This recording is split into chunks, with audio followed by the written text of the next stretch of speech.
Bakunzi ba The Vibe TV na Gasaro TV turabasuhuje aho muherereye mu mpande zose z'isi tubabwira ko tubakunda cyane mwebwe mureba ibiganiro byacu tugarukanye na Apotre Yongwe muramubona ameze neza nta kibazo afite umeze gute Yongwe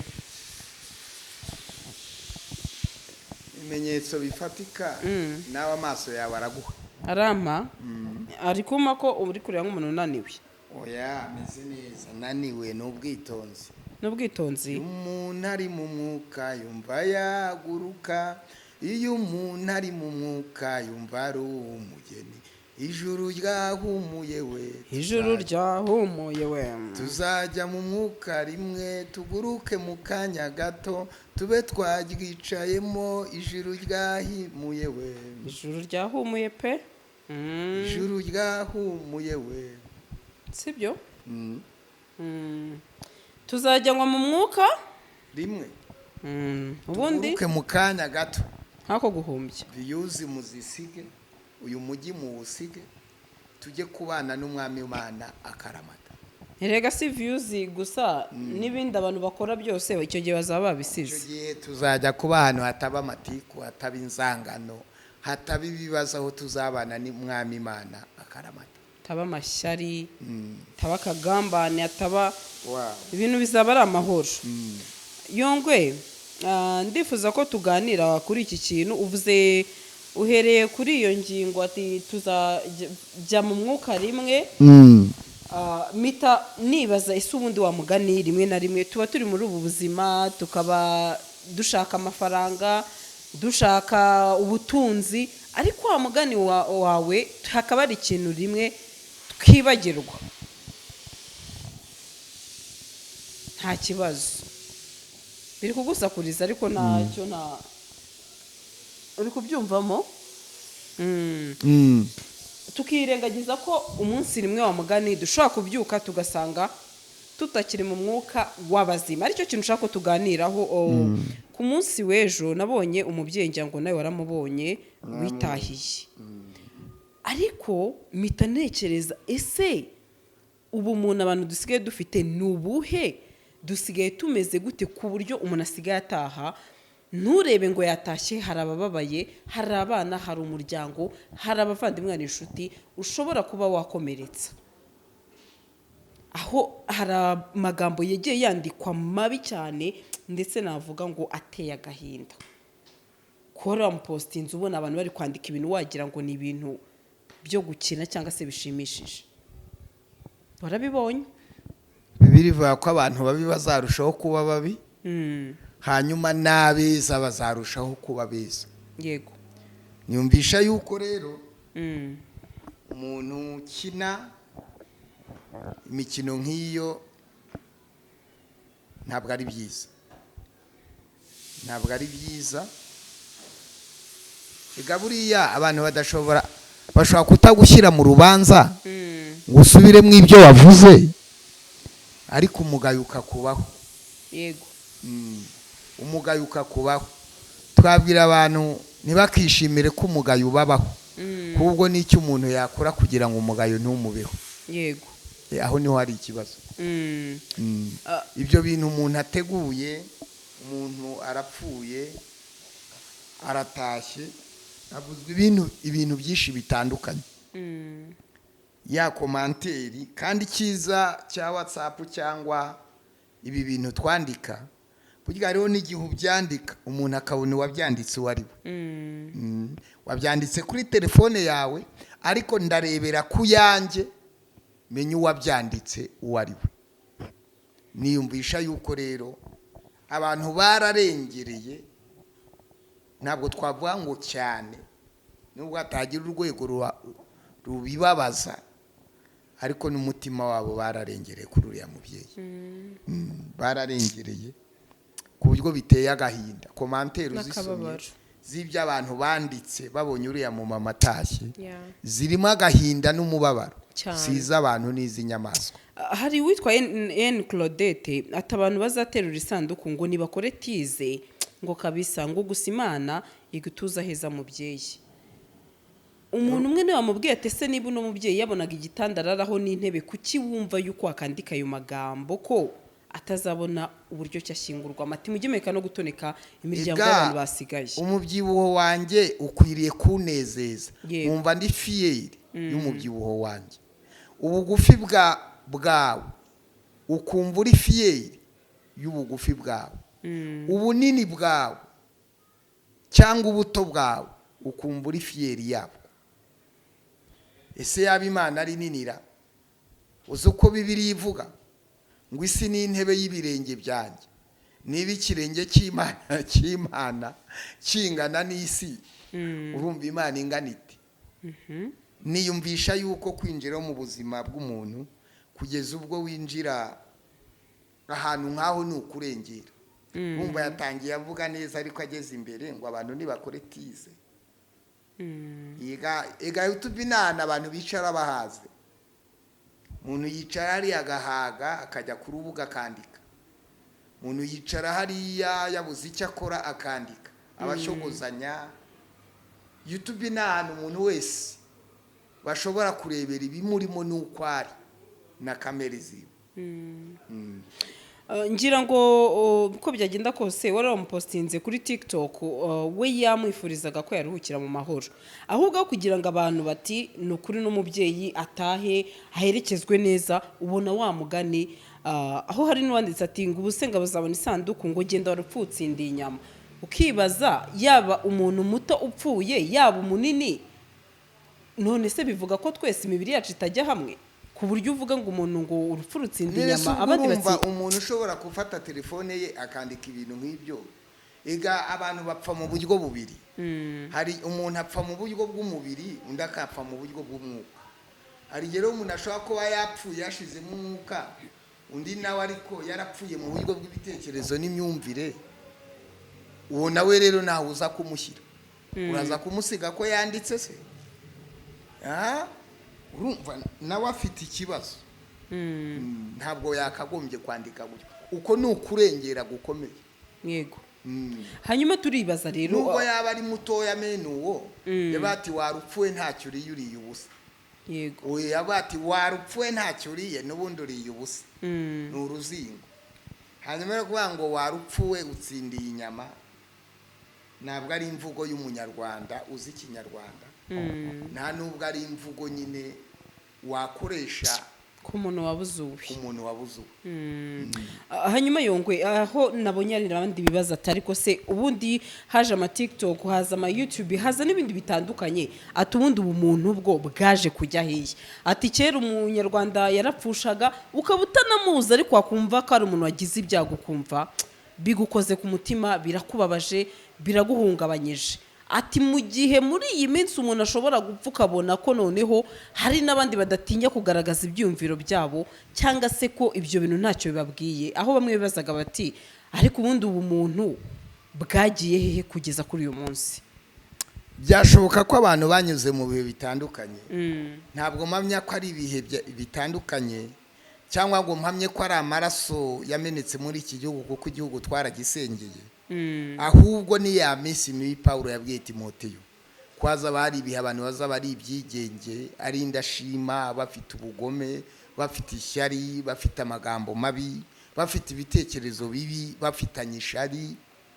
Ugasanga ko ni ibihe bibi bya nyuma. Abantu bazaba badakundana, badakunda babo, bafite ishusho yo kwera, baratakaje kwera kw'Imana ndetse n'ubunyarwanda. Umuntu rero, umuntu uvuga ibintu nk'ibyo munaganira usanga avuga ibindi. Kuko iyo umuntu atazi kuyobora ibitekerezo bye n'ibiri mu rugo rwe gwamenya aho biganisha, ntabwo aza kuyobora ibitekerezo by'abandi. Wararwaye. Birababaje, biteye n'agahinda. Hanyuma ari ikihe umuntu yandika ikintu ariko akirengagiza atese uyu munsi ndi kwandika kuri uyu muntu, ariko nanjye ejo nzi neza ko ndi kwandika ndi mu mwuka w'abazima, ariko ejo nanjye nshobora kugira iki? Nshobora kuba nava muri uyu mwuka nanjye nkagenda, cyangwa se na mu kanya gato turi kugana n'umuntu ukabona aratashye cyose nawe uratashye. Umunyabyaha ntabwo ibyo akora atekereza ko ari bupfe. Ugiye kwica atekereza kwica, ntatekereza ko nawe ari bupfe. Hanyuma ugiye kwiba atekereza ibyo indonke azabona mu kwiba, ntatekereza ko afatwa. ugiye gusambana yumva firingi yo gusambana natekereza ko azandura.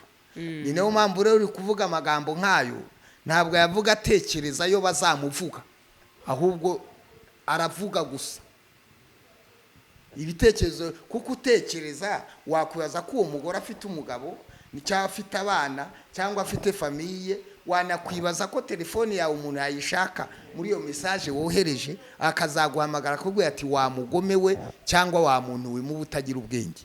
ibyo rero none ababwiye yuko umuntu uvuga ibintu nk'ibyo agatekereza ibintu nk'ibyo akandika mesaje nk'izo aba yamaze kwinjira mu guherekeza umuntu navuga n'amagambo ateye y'ubunyamaswa cyangwa se ateye agahinda n'umubabaro. iyo umutima w'umuntu wunjiyemo ibi satani arakubeshya. buri muntu wese aba afite igihe satani aba yaragiye amubeshya hanyuma akagira icyo nabwira abantu. iyo umuntu yatashye ibyo wavuga byose ntawe uba uri kubireba, ntaba ari kukumva, ntaba ari kugusubiza, ariko hari abe bakunda, hari abe basigaye bakumva. rero n'abakunzi be bikugiraho ingaruka mu gihe utazi. hanyuma Yongwe, kugeza kuri uyu munsi rero wa mugani Bible iravuga ngo uwapfuye azi ntacyo aba akizi, imirimo n'imigambi ye hano ku isi biba birangiye. aho nabonye hari n'umuntu umwe uretse gatoya wanditse avuga ati ariko se nk'ubu koko mujye mureka kuba mwatoneka abantu, bigaragare ko birashoboka ko ari umuntu uri hafi y'uyu muryango, inshuti cyangwa se umuvandimwe. ariko nanone abandi bakibaza bati ariko se izi mbuga nkoranyambaga ubundi turazikoresha, tuziriho? aho nabonye hari navuga bati ariko uzi ko ubanza abantu baba ku mbuga nkoranyambaga iyo bazigezeho n'ubumuntu butakara. ibyo rero byaba bihuriye kuba umuntu wa mugani yakoresha imbuga nkoranyambaga akumva yuko ibije byose yakiyandikira bikaba byatuma atakaza ubumuntu. niyumvisha yuko impamvu abantu bavuze uwo mama yarabyibushye, kandi kubyibuha ni umugisha utangwa n'Imana. hapfa ababyibushye hagapfa n'abananutse cyane, kandi Imana isarura icyo ishaka kuko ikora ibyo ishaka mu ngabo zo mu ijuru no mu isi. nta muntu rero ushobora kwanga umuntu kuko abyibushye, nta n'uwakwanga umuntu kuko ari mugufi cyangwa ari muremure, nta n'umuntu wakwigenera igihe azabaho. niba atashye ari umuntu w'Imana, twifatanye nawe. hanyuma izi mbuga nkoranyambaga bamwe bazazikoreraho ibyaha, abandi bazikureho umugisha. nakagombye kumenya impamvu nkoresha Twitter, impamvu nkoresha WhatsApp na TikTok, nkamenya impamvu nkoresha YouTube. inyungu mbikuramo ni iyihe? niba narayifunguye kugira ngo ntukane, nzabona inyungu zo gutukana. niba nayifunguye kugira ngo nyubake, nzayikureho amafaranga, nayo nzayabona. ariko buriya umuntu asa n'ibyo avuga.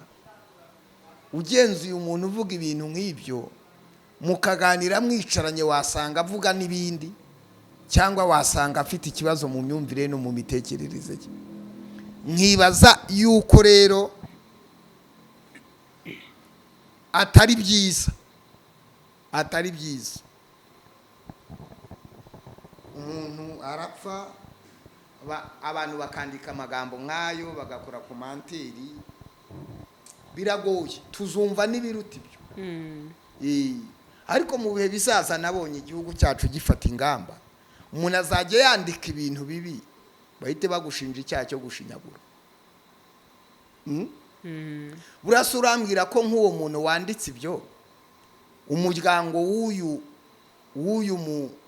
munyakwigendera umujyanye mu mategeko bakamushinja icyaha cyo gushinyagura, wagira ngo nicyamuhama.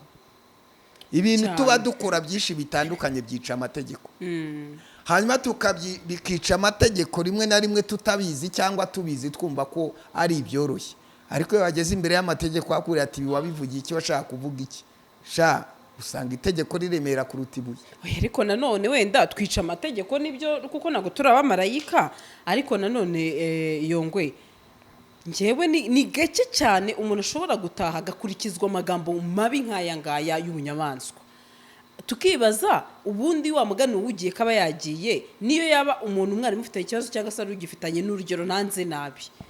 ariko niba tugifite umuntu utinyuka agaca umukecuru umutwe, tukaba tugifite umuntu utinyuka agaca umukobwa w'inkumi umutwe akawuzirika hejuru, tukaba tugifite abajeni bahura n'ibibazo by'ubufiyasi bakiyahura ku nkundamahoro, tukaba tugifite abantu bahangana ari abagabo bagatukana ku mbuga nkoranyambaga, tukaba tugifite abagore bambara ubusa kuri YouTube kugira ngo akerekane ikariso, tukaba tugifite abantu baza kuri YouTube bakavuga ko basambanye n'abagabo 7 umunsi umwe. Ibyo ngibyo urumva ari igihambaye? Muzumva n'abavuga ibiruti ibyo ngibyo, kuko hari abantu basarishije basaze, ahubwo bakeneye kujya kuvuzwa indera cyangwa bakabajyana mu bigo ngororamuco, kabijyana mu mbona ibigo ngororamuco ahubwo bazabyagura, abantu batagiye ahubwo bakabyegeza na hano hafi, ntabwo mbizi. Yongwe wowe amagambo ngira ngo yanditsweho wagiye uyasoma, wewe ni ibintu wakiriye gute nk'umuntu uzi neza ko ejo uzapfa, cyangwa se ngewe nanjye nzi ko ejo nzapfa cyangwa ejo bundi? Ibintu nk'ibyo mbibonye mbibona nsanzwe nzi ko biriho. Yego. Kuko umuntu ataranyereka ububimba nsanzwe ko ari mubi, n'umuntu ataranyereka gutsindwa mba nsanzwe nzi ko hari uruhande rwo gutsindwa. Ahubwo icyo mbibonye ndabana, ariko nk'uyu nguyu we arumva ari ibuye, arumva ari umusimari, n'umusimari urabura icyuma kikabura, n'ibuye rigeraho umenya rirangira. Niyumvisha ko isi ntisakaye yutaranyagirwa kugira ngo imvura nigwe, ahubwo ni ukubasengera kugira ngo Imana ibahaze iminsi yo kurama, batazapfa muri iyi minsi nabo. Abantu nabo bakabakoraho komanteri. Hari umuririmbyi yavuze ngo warabateye bashora imizi. Abantu nk'abo bapagani se wagira ngo baranapfa? Reka bararama. Buriya abapagani wa muntu utambuka turagapfa, urakagira gute wakwica, bariya ntibajya bapfa, bararama.